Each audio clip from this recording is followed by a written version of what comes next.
Este é o podcast Servo de Cristo. Hoje começaremos uma série de 4 episódios sobre missões. Neste primeiro episódio, Marcos Amado, Rubens Múzio e Valdir Sternagel conversam sobre o Reino de Deus e a missão. Boa tarde, Valdir. Boa tarde, Rubens. Muito bom ter vocês aqui com a gente. E nosso assunto nesse podcast é o Reino de Deus e a missão. Daqui a pouco eu explico um pouquinho mais. Mas, num primeiro momento, eu gostaria que vocês dois, por favor, se apresentassem. Sua história de missões, sua história ministerial e um grande desafio em 37 segundos. Vamos lá. Começa, Valdir, você é bem mais velho que eu. É bem mais velho. Obrigado, Rubens. Começou.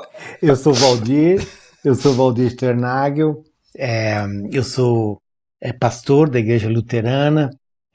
Marcos, eu acho que a minha caminhada missionária passou muito por organizações como Visão Mundial, que trabalham em vários lugares do mundo e que dessa forma me colocaram em contato com esse universo e também com o movimento de Lausanne. Obrigado, Valdir. Rubens?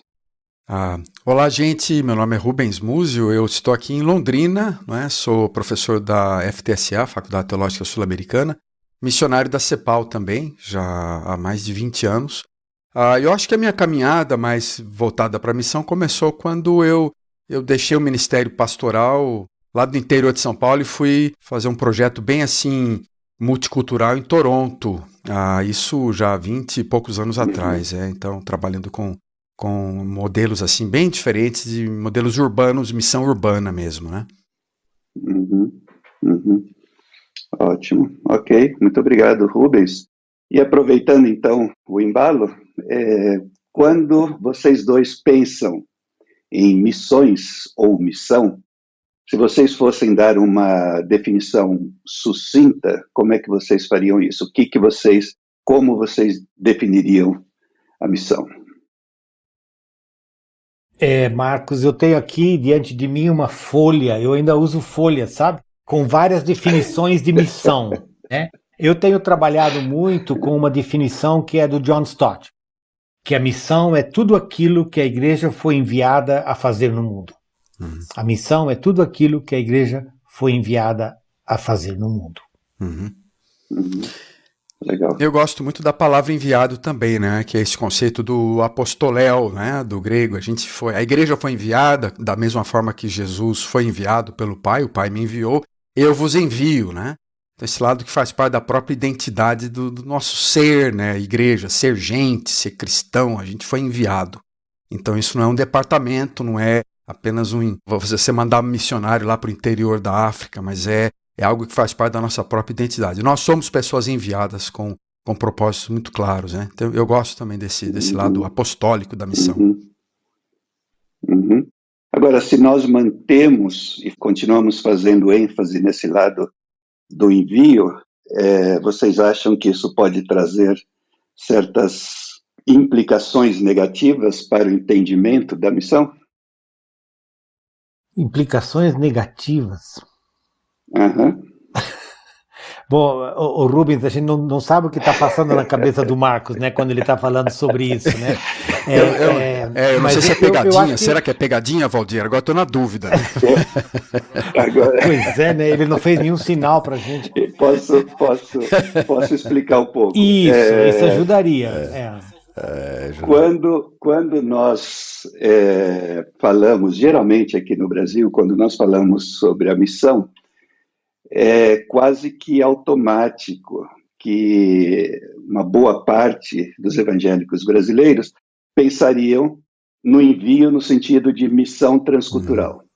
E a minha pergunta é: qual a possibilidade de insistirmos com a figura do envio e deixarmos de lado outros aspectos da missão que não estão necessariamente associados a envio, se é que isso é possível? Eu acho que a gente precisa dar uma ancorada, né, Marcos? Para mim, a gente ancora na própria natureza de Deus, né? é que a natureza de Deus, ela é uma natureza missionária. Isso significa, ela é uma natureza que vai em direção ao outro, que gosta do outro, que sai de si mesmo, né? Então, o envio, quando a gente pensa no envio, ele é fundamentalmente, nós somos enviados assim como Deus enviou o seu próprio Filho, né? E esse envio afeta, digamos, a todos nós em todos os lugares nos quais nós pisamos. Seja longe ou seja perto, na minha compreensão. Talvez, Marcos, a questão realmente eu acho que passa na cabeça de muita gente que quando você fala da missão, você está pensando em missões ou nas tarefas missionárias, né? Dessa função da gente enviar missionários. Então vira mais a obra de um departamento, né? De uma conferência que você faz. Eu acho que quando eu penso no envio, é muito mais daquilo que é quem nós somos, né? É algo mais que é da nossa própria identidade. Como o Valdir falou, é da missão de Deus. A Missio Dei faz parte do próprio caráter dele, de ser enviador, né? Mas a igreja participa disso sendo, na sua própria maneira de ser, alguém que está sendo enviada. Na verdade, não é ela que está enviando, ela foi enviada. Então, eu e você fomos enviados. Então, eu acho que é mais assim, faz parte da minha própria identidade. Eu fui enviado. Cristão é ser enviado. Não é ter que fazer alguma coisa. Eu fui enviado, eu estou enviado e pronto. Eu estou nessa missão, né? Então, acho que faz parte mais do caráter, né? Eu acho que nesse sentido a palavra enviada... Então não tem a ver... Então não tem a ver só com barreiras transculturais ou geográficas, né? Não. Ótimo. Eu aprendi com um dos nossos pais aí, né? É que o conceito de missão, ele não é um conceito geográfico, né? Ele é um conceito salvífico. Eu acho isso tem me ajudado muito, Marcos, que a questão não é geografia. Você pode estar muito perto ou muito longe. A questão é salvífica, é restauradora, é do shalom de Deus, né? E isso atravessa fronteiras e também chega muito perto da gente.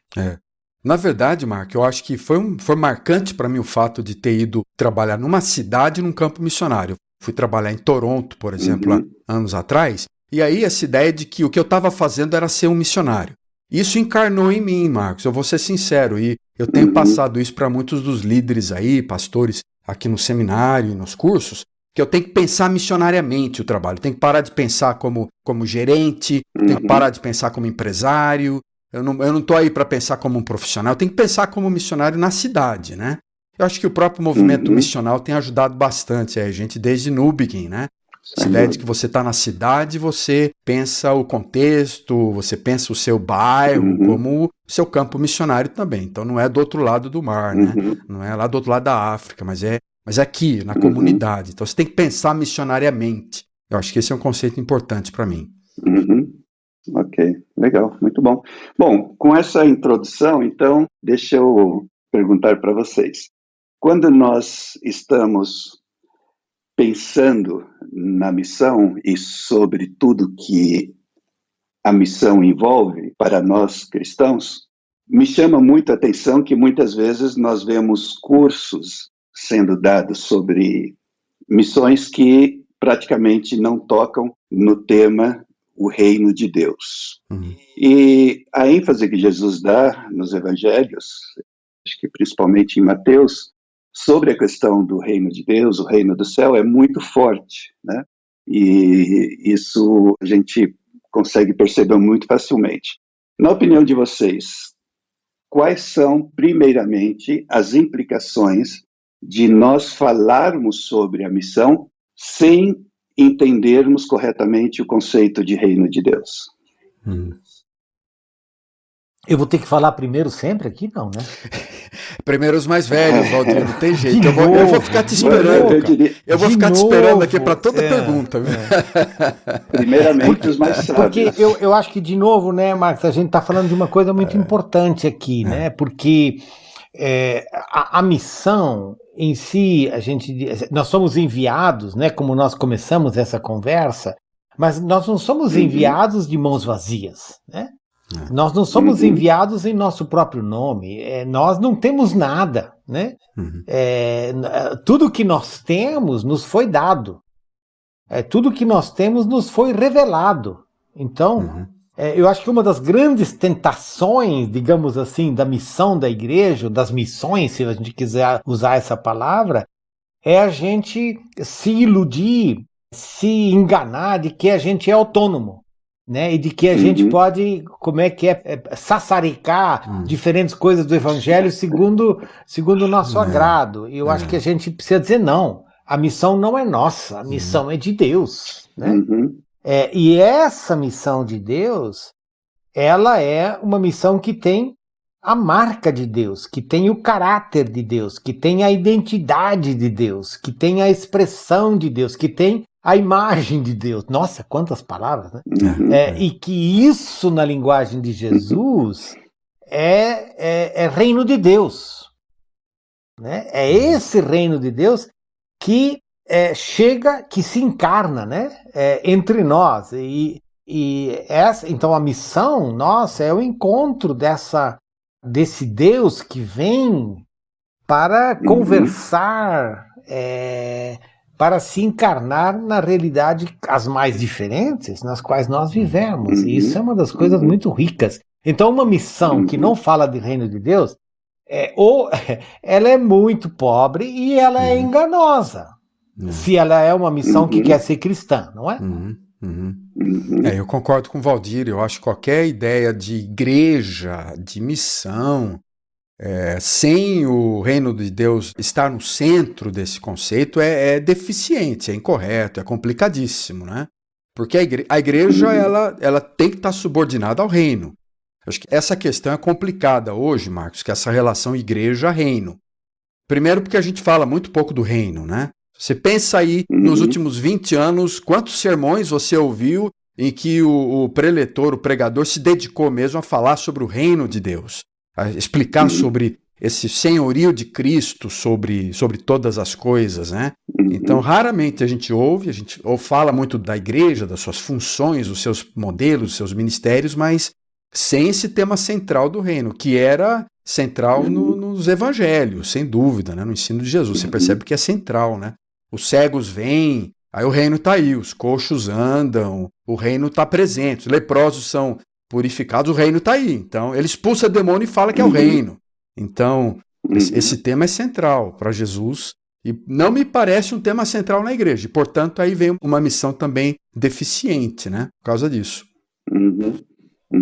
Agora, você já começou, Rubens. Você poderia definir um pouco melhor na sua teologia, na sua mente, quando você fala de reino de Deus, o que você tem em mente? Olha, as características desse reino?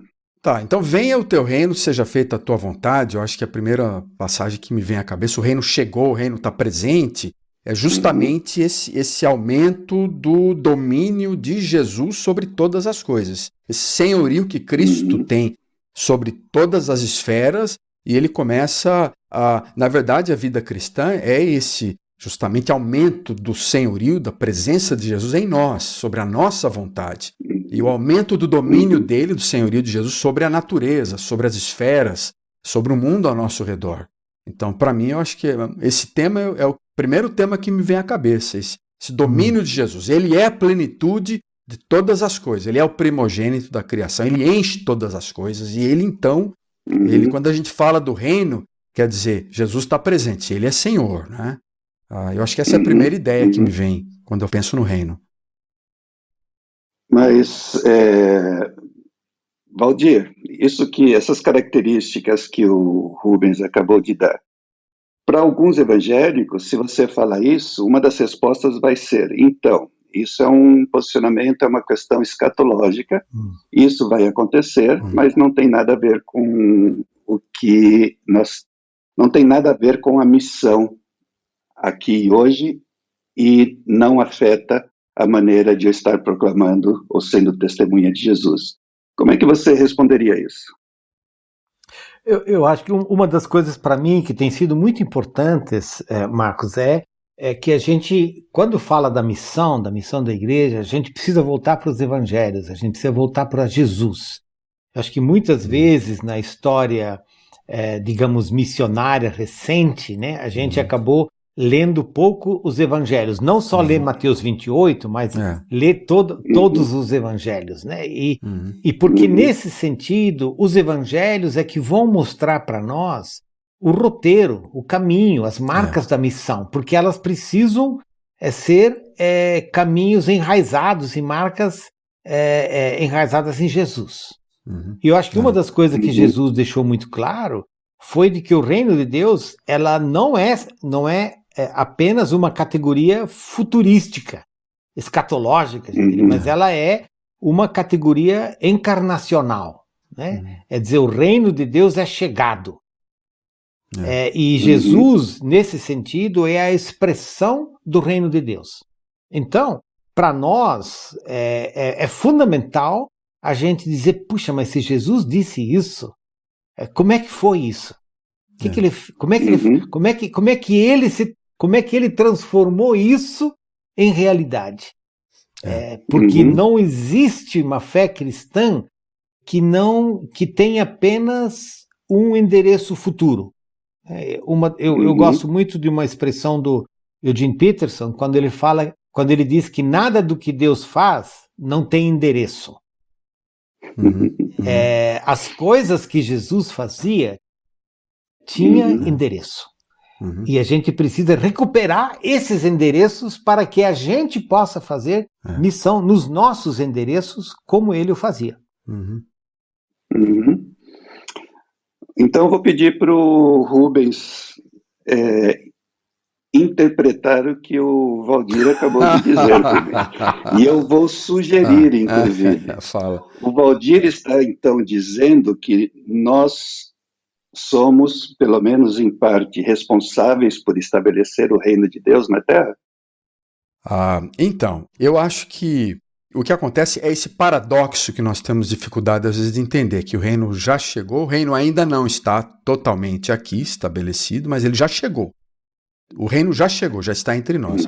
Então você sente isso desde o início da salvação, né? Quando você entrega a sua vida a Jesus, Deus está presente em nós, a presença de Deus está em nós, mas nós não estamos completamente transformados.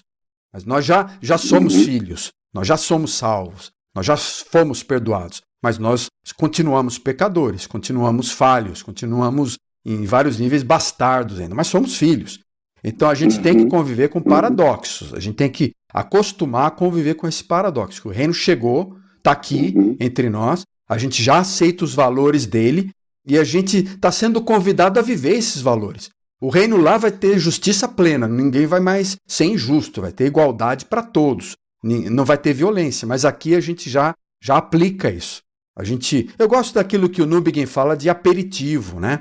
A gente já não está no grande banquete, mas a gente já tem aperitivos aqui. O entrée, né? Esse menu de entrada já está aqui. Vamos saborear, vamos compartilhar o menu de entrada. Não é o grande banquete? Não é. Mas a gente já tem vários sinais de que o reino de Deus pode ser visível, pode ser perceptível entre nós. Mas é um paradoxo. A gente tem que conviver com esses paradoxos, né? Isso é ser cristão também. O reino chegou, mas não é pleno ainda entre nós. Né? Eu não sei se era esse lado que você estava pensando, Marcos, da conversa.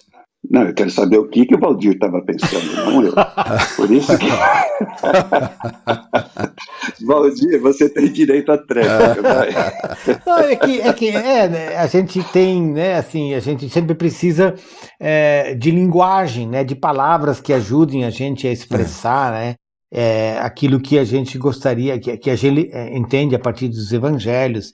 Acho que uma palavra que eu tenho usado muitas vezes é a palavra sinal, né? A igreja precisa ser um sinal do reino de Deus.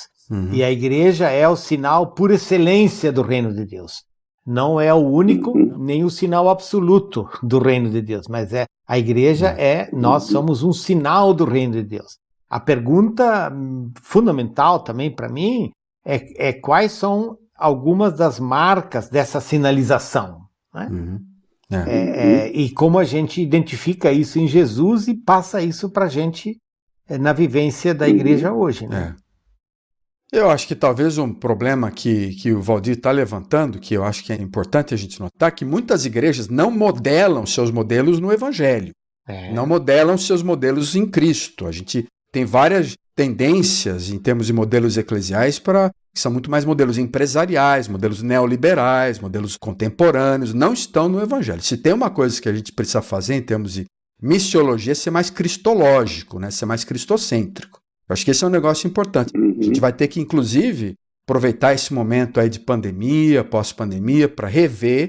Eu acho que a gente tem que rever vários dos nossos modelos, que foram baseados em prédios, em estruturas, em instituições, que não são modelos do Evangelho, são modelos da tradição nossa, da nossa história, e que a gente vai precisar, sem dúvida, repensar, olhar para o Evangelho de novo, olhar para Jesus e ver o que é a igreja a partir do Evangelho.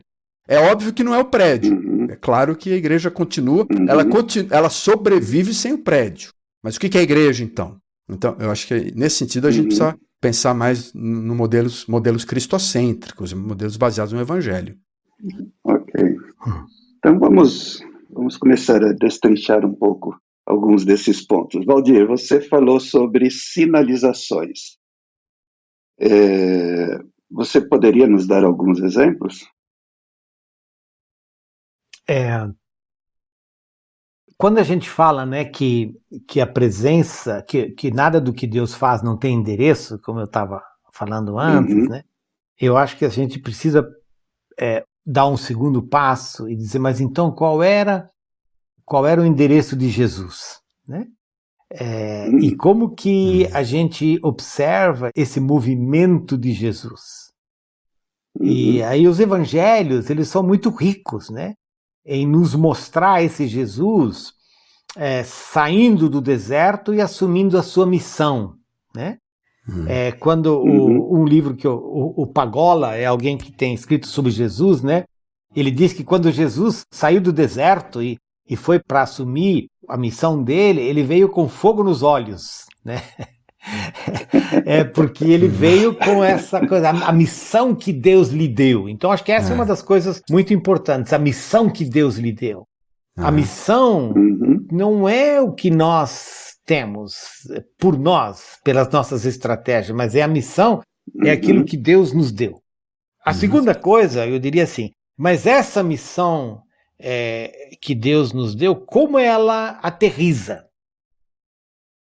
Okay. Então, digamos assim, se a gente pensa em Jesus de novo, né, e você vê que Jesus viveu grande parte da vida dele, depois dos anos do ministério, na Galileia. Então, na época, se a gente pensa nisso na época, na geografia da época, na geografia sociopolítica, cultural, ele foi na Galileia e não em Jerusalém. E a Galileia era um lugar mais mistura, né? Menos purista, também um lugar mais empobrecido, né? E Jesus escolheu esse lugar como seu lugar de missão, né? A terceira coisa que eu diria, eu sei, o Marcos deu instrução pra gente, né, para ser muito breve aqui, mas é que, digamos assim, Jesus traz o reino, mas esse reino, como que outros reinos ele encontra? Né? Que outros reinos ele encontra? E como que esse reino de Deus conversa, colide, informa os outros reinos? Né? E eu acho que essa é uma das coisas que a gente precisa... acho que é muito bonito isso, né? Porque assim, se a gente pensa Jesus, se pensa no reino, por exemplo, no Império Romano, basicamente o tempo que Jesus viveu, o governador da época aumentando impostos, reconstruindo capitais, tirando dinheiro do povo, né, para construir os negócios dele. E Jesus vem e diz: olha, gente, eu não vim pedir nada, eu vim dar para vocês. Tem algum doente nessa casa? Né? Então, traz ele para mim, eu vou restaurar esse doente. Eu não venho tirar, eu venho dar. Né? Então, acho que essa é uma das grandes marcas do reino. O reino não é uma construção abstrata. Ela é uma construção num cenário de outras realidades, de outros reinos, a gente diria. Né? Alguns deles são políticos, outros econômicos, culturais, religiosos, né? Que são importantes para serem discernidos, transformados quando possível e desmascarados quando necessário. Bom, então, Valdir, você está me provocando. Mas é tá claro que eu não dizendo, tinha essa intenção, né, Marcos? Que é isso? Provocar o Marcos é muito ruim. Obviamente não. Você está dizendo, então, que a nossa participação na missão de Deus abrange o nosso envolvimento em todos os aspectos e esferas da sociedade? Ô, Marcos, eu pensei que você já sabia isso. Sim, eu acho que sim. E eu acho que essa é uma das coisas muito importantes para nós hoje, né? Não só hoje, mas assim, se a gente pensa mesmo no movimento na América Latina, nas últimas décadas, eu acho que essa é uma das coisas muito importantes para a gente reacentuar, né? E redescobrir que a nossa missão não é simplesmente uma missão desencarnada, né? Mas ela é uma missão encarnada, ela é uma missão que leva em conta o nosso contexto e a nossa realidade, com todas as nossas imperfeições e limitações, mas nós precisamos resgatar essa totalidade restauradora e libertadora da missão de Deus para todas as áreas da vida e da sociedade. Uma das boas definições que eu já vi sobre nossa participação na missão de Deus vem do compromisso da Cidade do Cabo, que diz que nós devemos ser testemunhas do Senhor Jesus e de todo o seu ensinamento em todo o mundo e em todas as esferas da sociedade. Pensando nisso, Rubens, onde você acha que nós, como igreja brasileira, estamos falhando em caminharmos nessa direção? Então, quando você olha para a história da igreja, nos períodos dos grandes avivamentos, desde as reformas protestantes diversas, aí você passa pelos caminhos dos puritanos, pietistas, movimentos dos grandes avivamentos, você percebe que há uma preocupação também desse evangelho não ser apenas uma coisa teórica, não apenas um e-ticket para botar esse povo no busão celestial para ir lá para o céu, mas sim você se engajasse na sociedade. Por exemplo, eu dou um exemplo daqueles anos que eu passei lá no Calvin Seminary, em Grand Rapids. Você vê aquela história dos reformados protestantes que migraram da Europa para os Estados Unidos, e aí eles falam assim, nós precisamos transformar a comunidade, vamos construir seminários, faculdades, vamos construir hospitais, vamos nos engajar na sociedade. Aí você vê vários movimentos como esses acontecendo. O que me parece problemático é que a gente herdou essa fragmentação que vem com a modernidade, a gente separou muito uma coisa da outra, a gente não pensa mais holisticamente, né? As tentativas, às vezes, hoje, que você vê dessa ligação igreja com Estado, não tem nada a ver. Eu acho que o conceito teológico... Eu gosto muito daquilo que o Abraham Kuyper fala, né? Quando ele pensa nessa presença de Cristo em todas as esferas. O Abraham Kuyper, que era aquele teólogo que fundou a Universidade de Amsterdã, que foi primeiro-ministro, ele fala que não existe nenhuma esfera da sociedade que Cristo não esteja dizendo. Isso é meu, isso me pertence. É claro que a gente pensar é um ideal e que a gente tem uma frustração muito grande porque o nosso real está longe do ideal. Mas ele é o ideal e a gente tem que batalhar por isso. Quando você pensa nos valores da justiça, da paz social, da suficiência econômica, da retidão numa sociedade, da igualdade, são valores do reino. O amor ao próximo é um valor central no reino. Então a gente precisa, como cristãos... Eu tenho, sinceramente, Marcos, eu tenho assim uma desconfiança muito grande em termos do potencial de instituição para a gente fazer isso, de estruturas. Mas como pessoas, individualmente, a nossa vocação, cada um de nós, é esparramar esses valores do reino, onde quer que a gente esteja. Seja trabalhando num fundo de um estacionamento ou CEO de uma empresa, seja lavando prato aí no McDonald's da esquina, ou você está numa posição de influência numa organização. Que nós estamos aqui para cristãos para viver em concretude o que pudermos fazer para que esses sinais do reino sejam vistos ao nosso redor. É um ideal. A gente às vezes está longe desse... Na nossa realidade nós estamos longe desse ideal, mas é a presença do reino. Nós nós vivemos com essa visão escatológica. A gente sabe o final da história, né? A gente conhece esse grande final, a gente sabe qual que é o the end dessa história.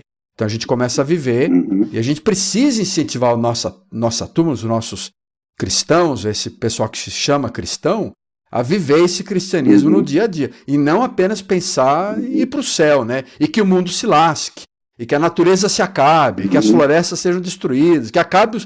A gente está vendo desaparecer nosso oceano, nossas florestas. Isso tem tudo a ver com o cristianismo, em todas as esferas. A gente tem que estar engajado. Agora, não quer dizer que a gente vai eleger um presidente que domine, um presidente que seja cristão. Não é esse o ponto. Mas a gente quer ver os sinais desse reino e que a igreja seja o local que esses sinais sejam mais concretos, né? Essa seria a nossa expectativa, né? Bom, os seus 20 segundos já se esgotaram para você responder essa pergunta. Valdir, você tem algum comentário? Acho que o Rubens falou antes, acho que é uma das coisas muito bonitas, né, na história da própria missão, que é a missão que responde às diferentes e às diversas expectativas e necessidades humanas, né? E no caminho missionário a gente nem tem muito outra opção, né? O Newbegin, que o Rubens já citou várias vezes, ele fala sobre isso, né? Ele diz que quando alguém, né, algum missionário bate na tua porta e diz que está com fome ou traz uma pessoa doente, o que você vai fazer?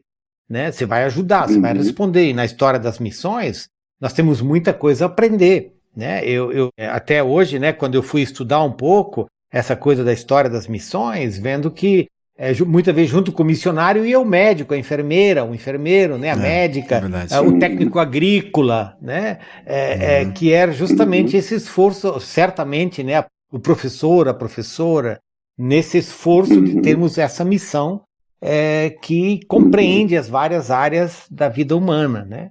O que eu diria, Marcos, eu acho que vale a pena a gente pensar um pouquinho, porque, digamos assim, a gente tem pensado já um bocado nas últimas décadas sobre essa coisa de uma missão que afeta todas as áreas da vida e não apenas salvação da alma, que foi muito a influência até de alguns missionários em décadas passadas, né?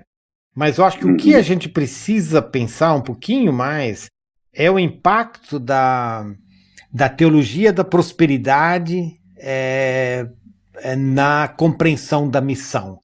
Porque na teologia da prosperidade, você praticamente torna o evangelho, entre aspas, numa mensagem capitalista, né? De que você vai ser bem-sucedido, né? Então, e quando isso é levado, né, você acaba perdendo a sensibilidade para o outro e acaba, eu diria, enviesando a necessidade da natureza humana. Então, acho que a gente precisa pensar um pouquinho, né? Pensar um pouquinho, não, pensar um poucão sobre essa realidade. E eu acho que a outra coisa que eu penso que nas últimas décadas nós acabamos transformando a igreja também muito numa expressão estética, né? De performance estética, né? De estética, de louvorzão, de sucesso, de coisa, né?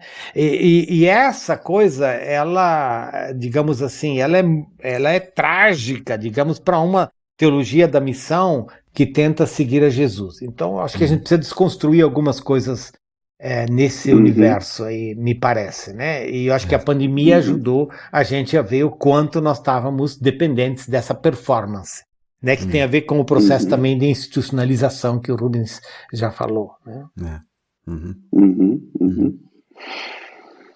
Muito bom. Bom, nós temos mais ou menos uns 7 minutos e, se eu entendi corretamente, nós estamos dizendo que o reino de Deus é justiça, é amor, eu ia falar igualdade, mas podem me mal interpretar, todas essas coisas boas que nós acabamos de mencionar. E nós também acabamos de falar que precisamos, então, à medida que nós vamos sinalizando esses valores do reino por onde nós passarmos, e isso não significa que nós vamos estabelecer esse reino. Dentro dessa perspectiva, e agora sim, pensando objetivamente nessa polarização que nós estamos tendo na igreja brasileira, e não somente na brasileira, mas o que nos concerne aqui agora é a igreja brasileira, de que maneira nós poderíamos, com essa teologia do reino, contribuir para que não tenhamos uma polarização, mas que pudéssemos caminhar verdadeiramente baseados nos valores do reino e defendendo o que realmente Jesus Cristo defendia.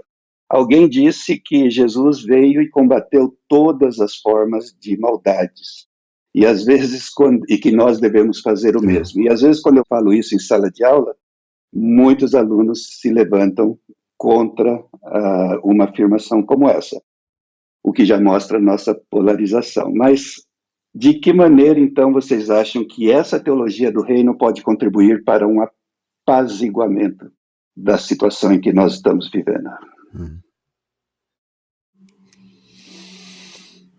Marcos, provavelmente essa é uma pergunta de agonia, né? Da agonia que nós vivemos no nosso tempo, no nosso momento, e que a gente, de alguma forma, até está paralisado, né? E eu acho que essa é uma das primeiras coisas que eu diria. A polarização, ela não apenas está nos dividindo, mas ela está nos esgotando, né? Ela está nos paralisando, né?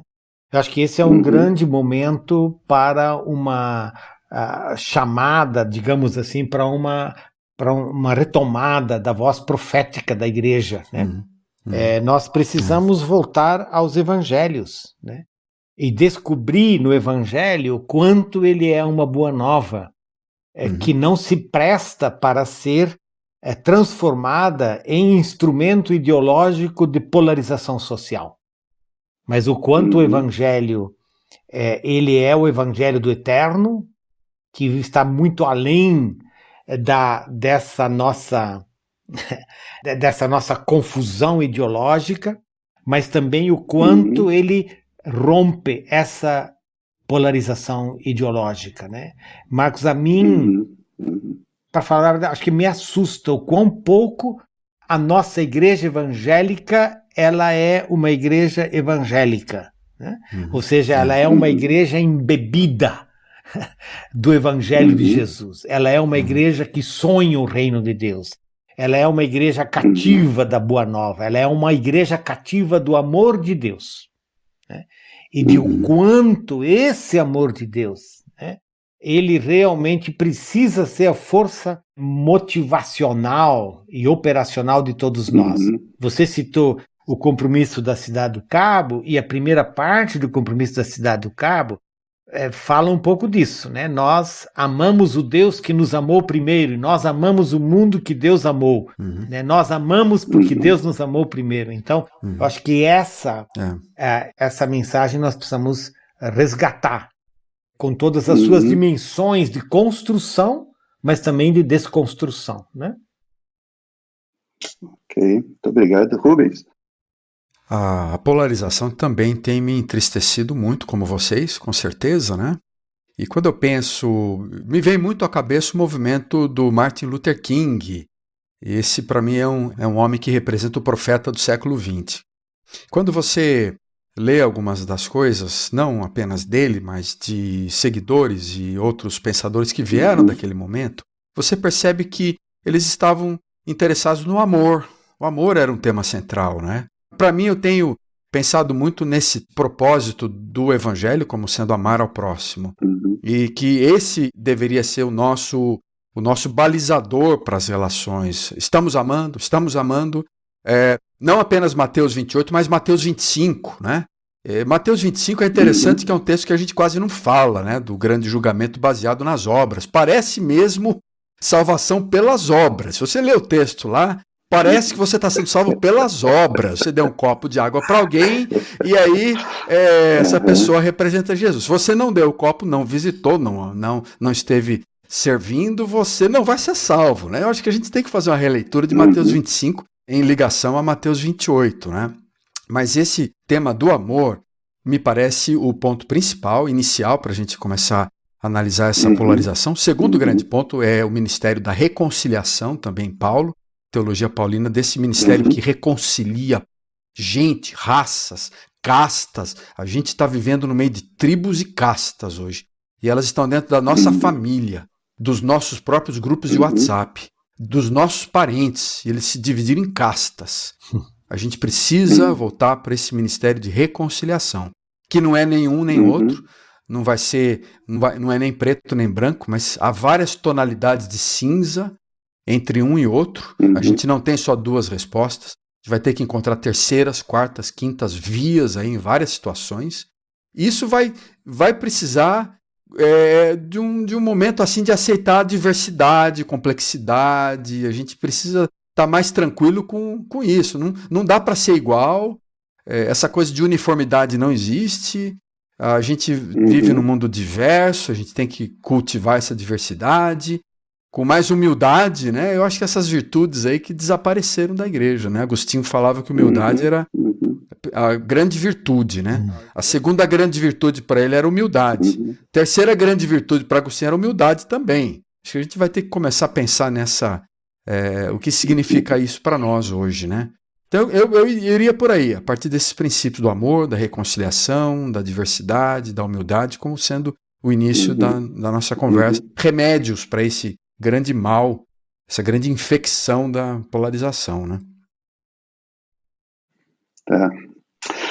Bom, nosso tempo acabou, mas eu agradeço muito a participação de vocês. Ainda teremos um outro podcast com a participação do Valdir, do Rubens, mas agradeço muito, acho que é muito frutífero. Que Deus continue abençoando cada um de vocês. Obrigado, Marcos. Alegria estar com vocês aqui. Obrigado, Marcos. Obrigado. Um abraço.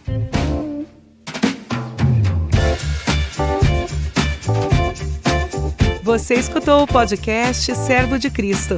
Para mais informações, acesse o site www.servodecristo.org.br.